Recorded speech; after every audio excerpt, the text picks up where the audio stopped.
Hi guys everyone, BSc in paramedical courses and diploma in paramedical courses काफ़ी job oriented courses हैं और काफ़ी demand है market में। ये एमयू करवाता है BSc in paramedical courses, 8 semester का है ये, सही है। और ये 9 सेमेस्टर का है फिजियोथेरेपी। एक स्टार का मतलब क्या है, आपको जो इंटर्नशिप है वो 1 सेमेस्टर करनी पड़ेगी, जहाँ 2 स्टार हैं इसमें मेडिकल लेबोरेटरी साइंसिस में, जो आपको 2 सेमेस्टर का इंटर्नशिप है। Seats and under self finance में ये देख लीजिएगा, जो कि पेड के बेस पे, सेल्फ फाइनेंस के बेस पे, पैसों के बेस पे रहेगी इनटेक। लेकिन ये भी आपको जो एडमिशन दिया जाएगा वो भी सेट के थ्रू दिया जाएगा, यानी आपको टेस्ट देना ज़रूरी है। तो ये 5 इनटेक हैं। कोर्सेज़ क्या हैं, कोर्सेज़ देख लेते हैं। Optometry, operation theatre technology, dialysis therapy technology, dialysis की आप जानते हैं कितनी डिमांड है। Medical radiology and imaging technology, medical laboratory sciences और फिजियोथेरेपी, ये इसकी आपकी इनटेक हैं। ये लेटरल एंट्री है। लेटरल एंट्री जिन्होंने यहाँ से डिप्लोमा किया है वो सेट के थ्रू सेकंड सेमेस्टर में, यानी सेकंड ईयर में बीएससी पैरामेडिकल कोर्सेज में उनका एडमिशन हो जाएगा। लेकिन टेस्ट देना उन्हें भी ज़रूरी है, अनिवार्य है।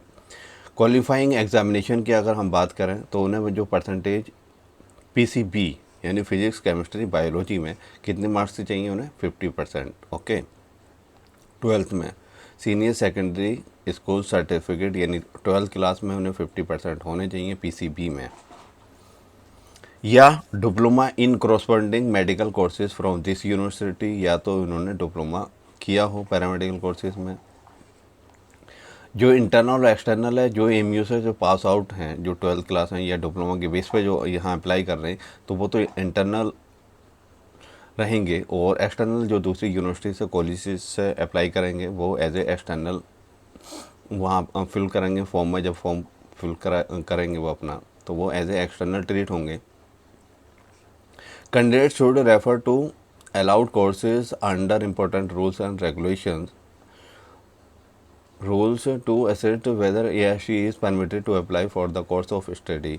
इनकी जो एज जो लिमिट है नॉट लेस देन, यानी 17 साल से कम नहीं होनी चाहिए जिस ईयर भी वो उनका एडमिशन में अप्लाई कर रहे हैं, यानी 31 दिसंबर in the year of admission.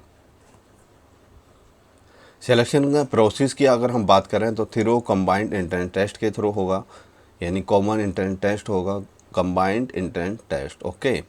Combined entrance test यानी डिप्लोमा कोर्सेज का और आपका इसका बीएससी पैरामेडिकल कोर्सेज का कंबाइंड होगा, यानी एक ही एंट्रेंस टेस्ट होगा, इसलिए कंबाइंड एंट्रेंस टेस्ट इसे टर्म दिया गया है। टेस्ट पेपर डिटेल जो है, there shall be the one objective type, यानी पूरा जो है ऑब्जेक्टिव टाइप क्वेश्चन पेपर रहेगा आपके। उसमें एक क्वेश्चन में 4 एमसीक्यूज ऑप्शन मिल जाएंगे, उसमें आपको जो सही है वो टिक करना है। इसमें आपके क्वेश्चन किस किस बेस पे पूछाएंगे, फिजिक्स, केमिस्ट्री, बॉटनी और जोलॉजी। इस 4 12th क्लास के जो सब्जेक्ट हैं, फिजिक्स, केमिस्ट्री, बॉटनी और जोलॉजी, 12th क्लास का सिलेबस रहेगा जो सीबीएसई का है, एनसीईआरटी का है, सेमी सिलेबस है। तो 12th क्लास का सिलेबस रहेगा, फिजिक्स, केमिस्ट्री, बॉटनी और जोलॉजी, इनके बेस पे क्वेश्चन आएंगे। और लास्ट ईयर के जो क्वेश्चन पेपर हैं मैं उसमें डिस्क्रिप्शन में दे दूंगा, आपको पूरा आइडिया हो जाएगा किस तरह का पेपर आता है। ओके। टेस्ट सेंटर कहाँ होगा, टेस्ट सेंटर की अगर हम बात करें तो वो अलीगढ़ में ही होगा, अलीगढ़। एडिशनल इन्फॉर्मेशन की हम अगर बात कर लें तो there shall be the combined inter test. Combined inter test होगा फॉर किस किस के लिए होगा, for admission to BSc in paramedical courses and diploma in paramedical courses. Okay. Lateral seats जो 5 सीटें हैं वो बीएससी पैरामेडिकल कोर्सेज में सेकेंड ईयर में उन्हें एडमिशन दे दिया जाएगा, लेकिन उन्हें भी टेस्ट देना है, फिर सेपरेट मेरिट लिस्ट बनेगी उनकी। Candidates should note that BSc paramedical courses are not recognised by the central and state council. अभी तक जो है बीएससी पैरामेडिकल जो कोर्सेज हैं वो एमयू के अभी रिकॉग्नाइज नहीं है, ना तो सेंटर ना स्टेट काउंसिल में रिकॉग्नाइज हैं।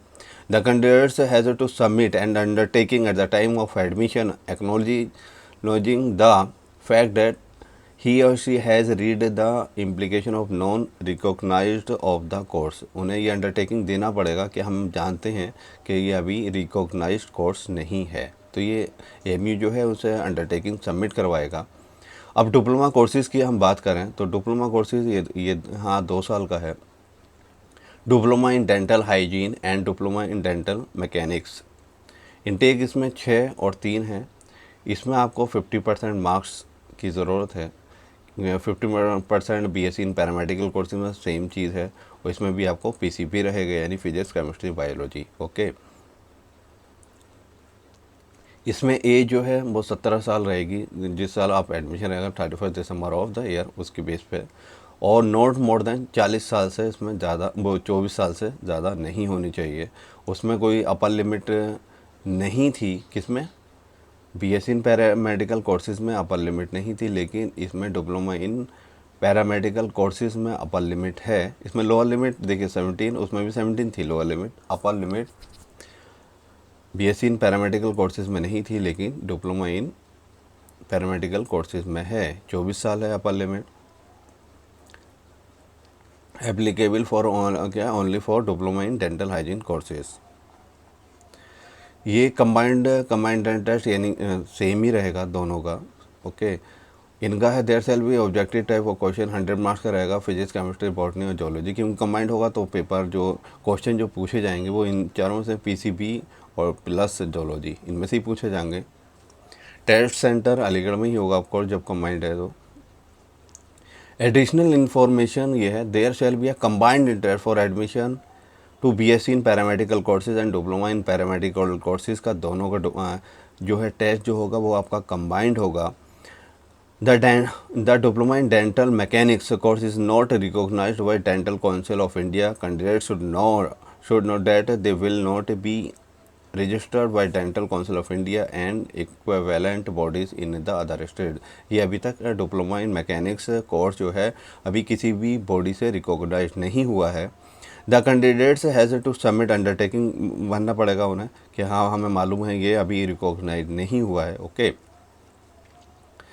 No diploma in dental hygiene जो है ये आपका रिकॉग्नाइज्ड हो गया, is recognised by dental council of India. Okay, dental council of India. इसके लास्ट ईयर के आप पेपर देख लीजिएगा, मैं डिस्क्रिप्शन में दे दूंगा, आपको फुल आइडिया हो जाएगा किस तरह का पेपर आता है। और इन कोर्सेज़ की काफ़ी डिमांड है, तो वक्त को देखते हुए आपको वही कोर्स करने चाहिए जिनकी जॉब ओरिएंटेड कोर्सेज़ हों। Thank you for watching this video.